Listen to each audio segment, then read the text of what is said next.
Salut tout le monde, j'espère que vous vous portez bien les amis. On se retrouve aujourd'hui pour une nouvelle vidéo spéciale Mercato. On va démarrer du côté de la Ligue 1, on va aller à Marseille. Il pourrait y avoir beaucoup de mouvements du côté de l'OM. On sait déjà que l'OM va changer d'entraîneur et on devrait s'attendre aussi à avoir pas mal de mouvements. Je crois qu'on a 3-4 informations aujourd'hui qui concernent des joueurs de l'OM ou potentiellement de futurs joueurs de l'OM.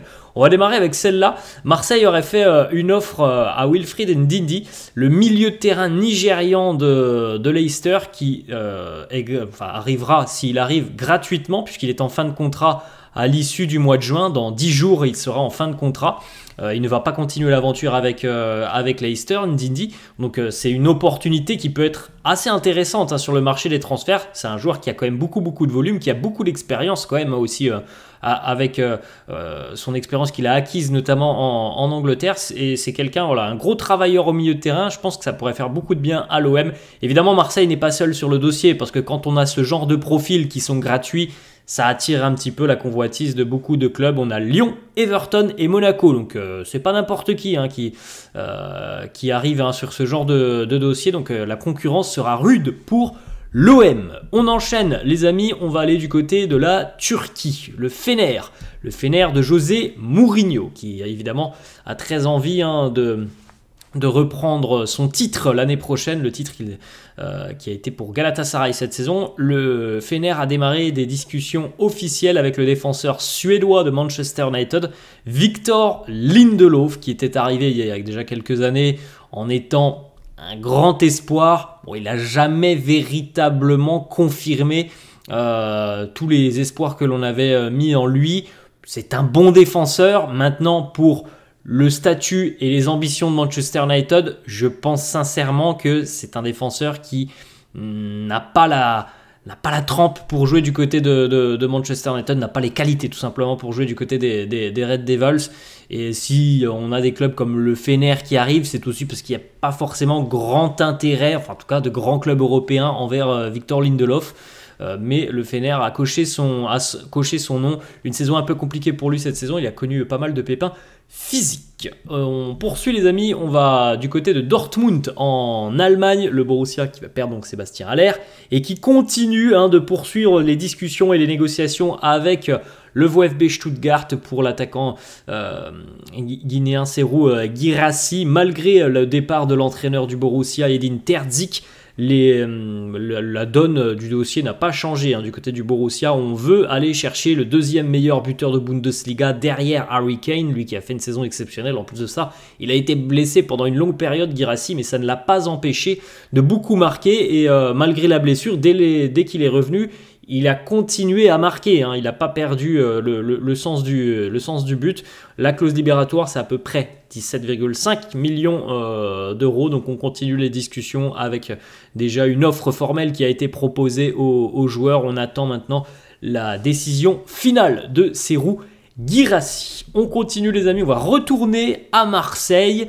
L'OM veut Lilian Brassier, le jeune défenseur du Stade brestois. Selon Fabrizio Romano, d'ailleurs le deal serait déjà très avancé. Ce n'est plus qu'une question de jours. On parle d'un contrat de 5 ans qui est l'arrivée de Roberto De Zerbi sur le banc de l'Olympique de Marseille a précipité un petit peu son arrivée à Lilian Brassier parce qu'il a très envie de travailler avec De Zerbi. C'est vrai que voilà, de ce que l'on entend, beaucoup de joueurs qui ont eu l'opportunité de travailler avec le technicien italien sont en général très heureux parce que voilà, c'est un entraîneur qui te permet de progresser et qui en général fait très bien jouer ses équipes. Alors niveau résultat, c'est peut-être parfois pas toujours des bons résultats, mais en tout cas en termes de qualité de jeu, souvent on ne s'ennuie pas devant les équipes de Roberto De Zerbi. Donc les négociations sont très avancées avec le Stade brestois, puisqu'il y a d'ailleurs, c'est Fabrizio Romano qui le dit, mais il y a une très bonne relation entre le club breton et l'Olympique de Marseille. Et puis du côté de Brest,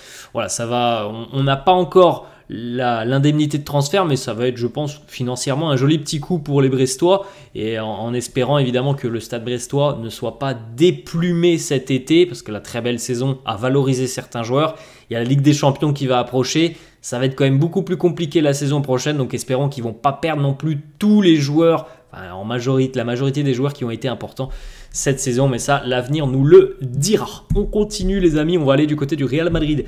Le Real qui va recevoir 10 millions d'euros en provenance de Naples pour le jeune défenseur Rafa Marín, que l'on a vu très rarement du côté de l'équipe A du Real. Je crois qu'il avait joué un tout petit peu, alors pas cette année puisqu'il était prêté du côté du Deportivo Alavés, et d'ailleurs ça a été un prêt bénéfique pour lui. Il a pu acquérir beaucoup d'expérience au plus haut niveau et voilà, il a tapé dans l'œil du Napoli, donc c'est quand même une belle évolution déjà dans sa jeune carrière.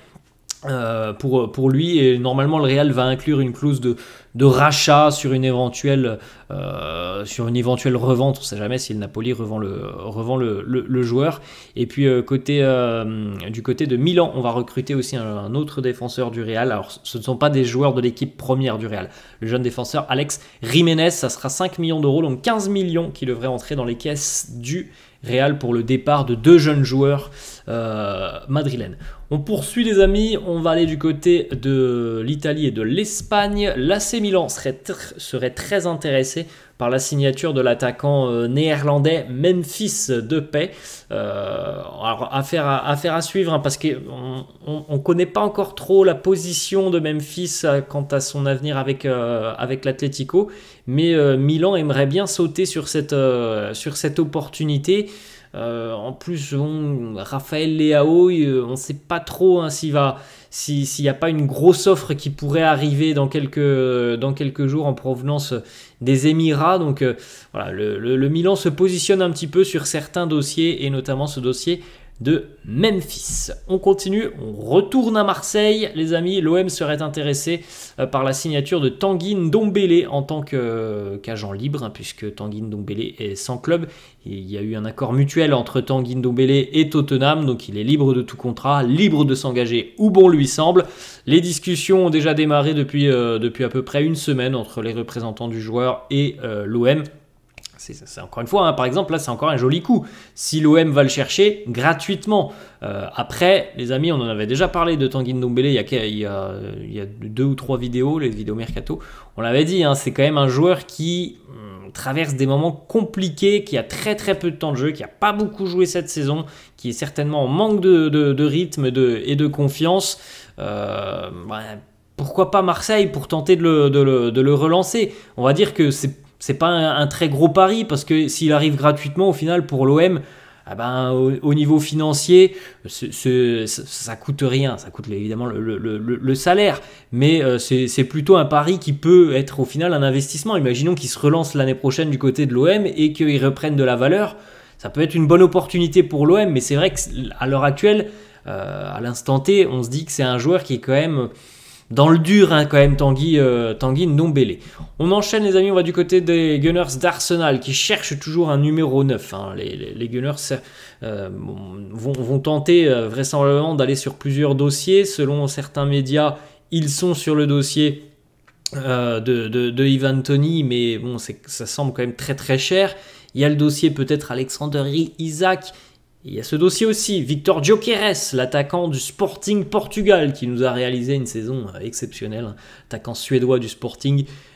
Écoutez bien les stats hein, quand même les amis, sa première saison au Portugal, 40 buts, toutes compétitions confondues avec le Sporting. Hein. C'est exceptionnel ce que nous a fait Gyökeres cette saison.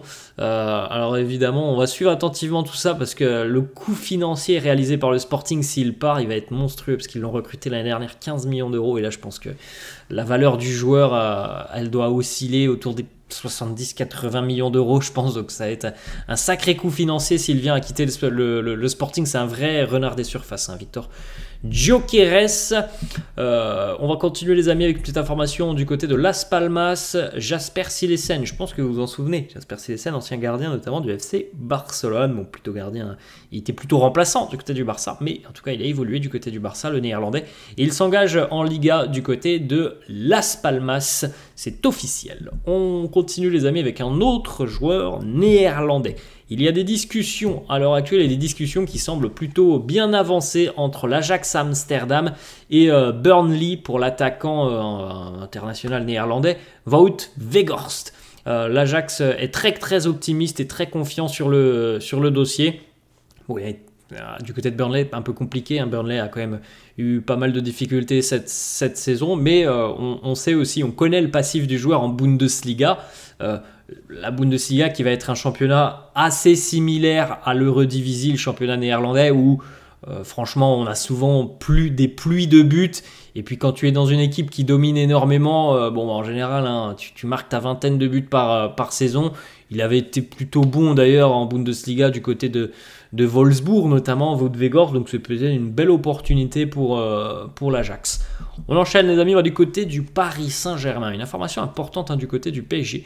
Luis Enrique a eu des discussions directes et un appel notamment direct avec Ryan Cherki. Le PSG insiste pour le signer. Il y a eu une première offre qui a été refusée de l'Olympique Lyonnais, une offre de 15 millions d'euros. Le joueur, lui, semble être intéressé par le projet du Paris Saint-Germain.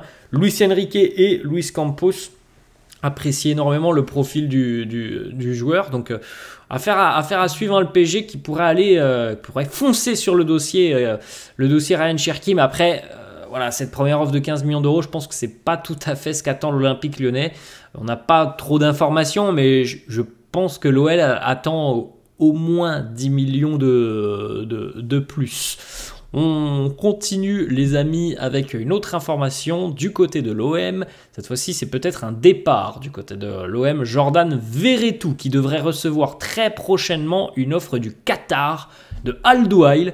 Et selon Fabrice Hawkins, journaliste RMC, Jordan Verretou serait plutôt chaud à l'idée de quitter l'Olympique de Marseille. Alors évidemment, le fait de ne pas jouer de Coupe d'Europe, c'est quelque chose qui, à mon avis, peut engendrer des départs cet été. Après, c'est vrai que l'arrivée de De Zerbi, ça peut aussi convaincre certains joueurs de rester.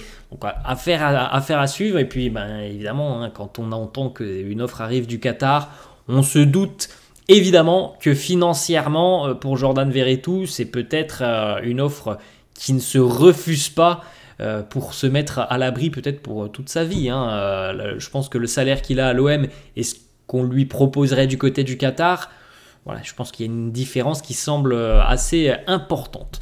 On enchaîne les amis, on va du côté de Manchester United et le dossier Joshua Zirkzee. On a déjà parlé de Joshua Zirkzee puisqu'il y avait un accord entre Zirkzee et l'AC Milan. Il se plaît tout simplement du côté de l'Italie, donc lui il se verrait bien continuer du côté de Milan, mais pour le moment il y a des problèmes au niveau de l'indemnité, 40 millions d'euros et de diverses commissions, et donc Manchester United en profite.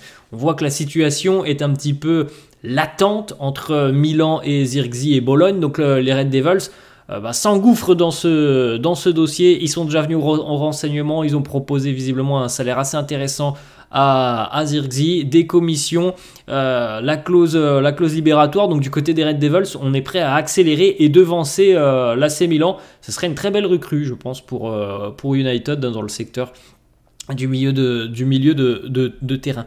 On poursuit les amis, on va en Italie, tout fraîchement promu en Serie A, Como en italien, vient de tomber d'accord avec l'AS Roma pour le transfert de Andrea Bellotti, un transfert de 4,5 millions d'euros. On attend désormais le feu vert du joueur. Bellotti n'entre pas dans les plans romains pour la saison prochaine. Comme est assez confiant dans ce dossier. D'ailleurs, Bellotti était prêté cette saison du côté de la Fiorentina. Bon, il n'a pas marqué énormément, mais ça reste une valeur sûre de Serie A qui va marquer grosso modo sa petite dizaine de buts. Alors quand il était au Torino il y a quelques années, il marquait beaucoup plus, mais bon, maintenant il y a aussi le fait que il a pris un petit peu de l'âge, forcément, Andrea Bellotti, et ça reste quand même quelqu'un qui, à mon avis, chez une équipe promue, peut quand même apporter pas mal de bonnes choses offensivement et aussi toute son expérience.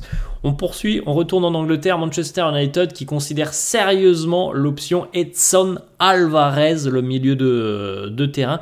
Toutefois, cette option sera considérée très sérieusement si si Casemiro vient à quitter le club. Le capitaine de la sélection mexicaine est l'une des options qui est discutée et qui est d'ailleurs très appréciée par l'entraîneur Erik ten Hag.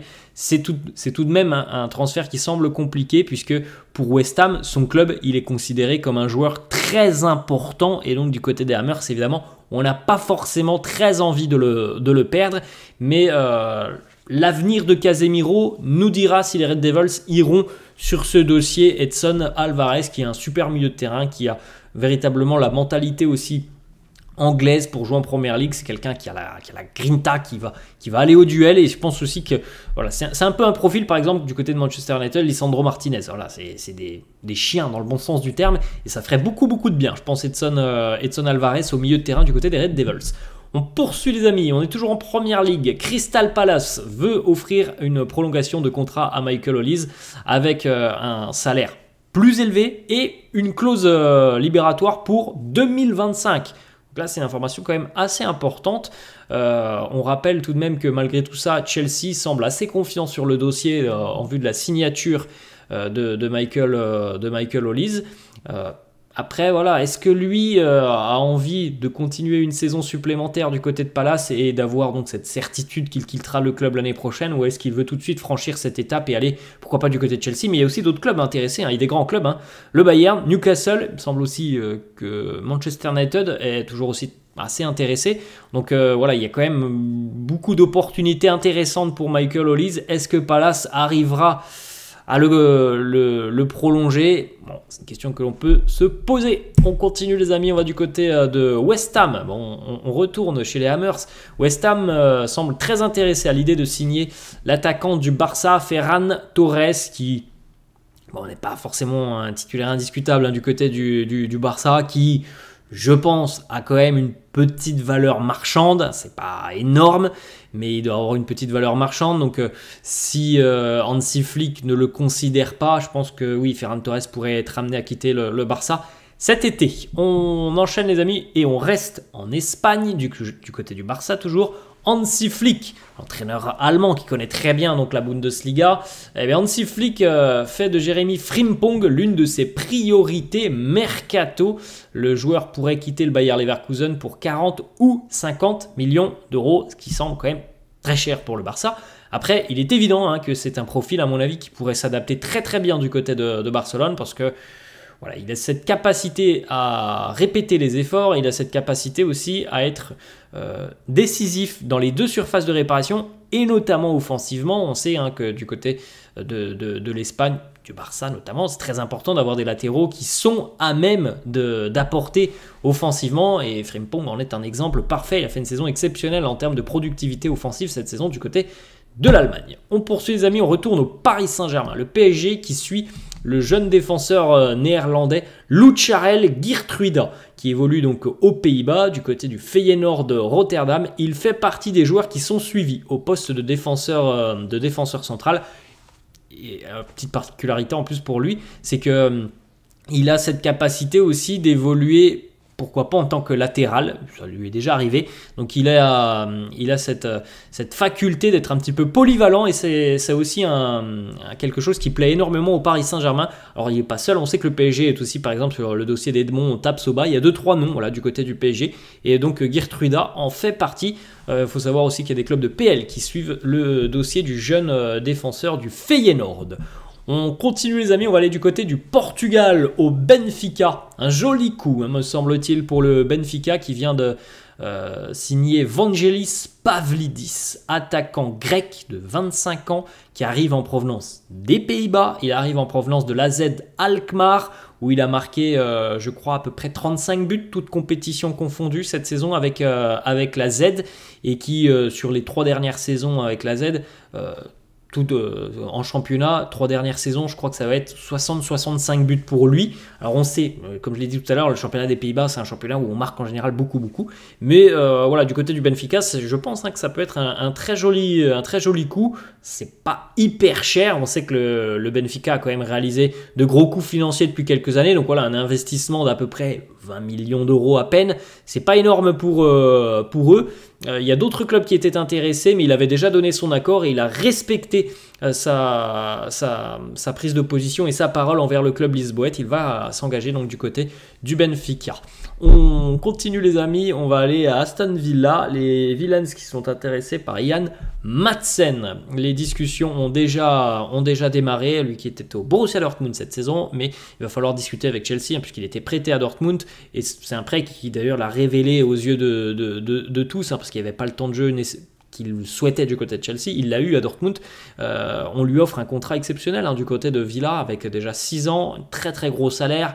Et puis Villa va offrir aussi une belle somme pour Chelsea, à peu près 40 millions d'euros. Après, bon, du côté de Chelsea, je pense que voilà, c'est pas quelque chose qui entre en compte parce que bon, on a des finances énormes du côté de Chelsea, mais voilà, il faut tout de même, avec les règles du fair play financier, il faut tout de même essayer un petit peu d'équilibrer, et donc une vente de 40 millions d'euros à peu près, c'est quand même intéressant pour les Blues de Chelsea. C'est une belle arrivée pour Villa qui, on le rappelle, jouera la Coupe d'Europe l'année prochaine. On continue, on retourne à West Ham qui fait face à beaucoup de clubs, notamment du Golfe arabique, d'Arabie Saoudite. Je crois qu'il y a un club qatari aussi, et on a Al Ittihad, le club de Benzema notamment, qui est intéressé par l'ailier ghanéen Mohamed Kudus, qui a fait une belle saison du côté des Hammers, 8 buts je crois en PL, il a marqué aussi un petit peu en Coupe d'Europe, en conférence League, Mohamed Kudus. Donc c'est quand même un élément important du côté de West Ham, mais évidemment que financièrement ça peut être compliqué pour les Hammers de résister à une belle offre en provenance d'Arabie Saoudite.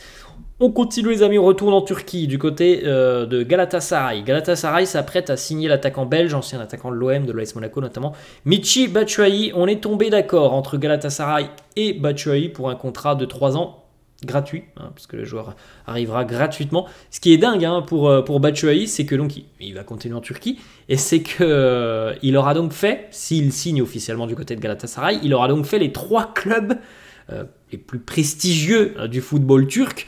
Il est passé par Beşiktaş, il est passé par le Fener, et il a peut-être signé du côté de Galatasaray. C'est quand même assez dingue. C'est comme si, je sais pas, un joueur de PL, un joueur de Londres par exemple, passait par Arsenal, Tottenham et Chelsea. Voilà, c'est quand même assez rare. Et ben là, il va le faire. Il va passer par les 3 clubs d'Istanbul qui se détestent en plus. C'est assez dingue pour Batshuayi. On continue les amis, on va du côté de Lille, le LOSC qui s'apprête à perdre Jonathan David. Manchester United est entré en contact avec Jonathan David. Les Red Devils ont pris les renseignements sur la disponibilité de l'attaquant canadien. Alors pour le moment il y a Copa América qui va démarrer, donc je pense que pour avoir des informations un petit peu plus concrètes, il va falloir certainement attendre que la Copa América soit terminée pour le Canada.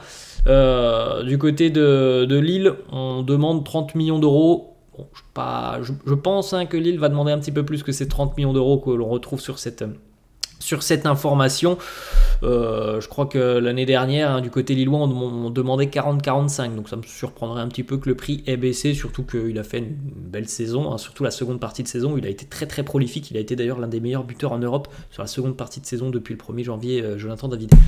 On poursuit les amis, on retourne en Première Ligue. L'officialisation devrait arriver début juillet, mais tout est ok. Le Here We Go de Fabrizio Romano. Le japonais Daichi Kamada a signé son contrat avec Crystal Palace, un contrat de 2 ans. Tout est ok, donc on attend l'officialisation. C'est une belle recrue pour Palace. C'est un bon joueur, Daichi Kamada. On va du côté du Paris Saint-Germain, les amis. Le départ de Ethan Mbappé qui annonce officiellement qu'il quitte le Paris Saint-Germain en tant qu'agent libre. On sait qu'il y a Lille notamment qui était intéressé. On n'a pas beaucoup plus d'informations, mais en tout cas les deux frères Mbappé auront donc quitté le PSG sur cet été 2024. On va terminer les amis avec une information entraîneur du côté de la Première Ligue. Leicester a trouvé son nouvel entraîneur, c'est Steve Cooper, ancien entraîneur notamment en début de saison l'année dernière, me semble-t-il, de Nottingham Forest, et c'est lui d'ailleurs qui avait permis à Forest de remonter en Première Ligue. Il a signé un contrat jusqu'en 2027. Voilà les amis, la fin de cette vidéo. J'espère que ça vous a plu. N'hésitez pas comme d'habitude à lâcher un petit pouce bleu. N'hésitez pas non plus à vous abonner à la chaîne. Moi je vous laisse et je vous dis à la prochaine. Ciao!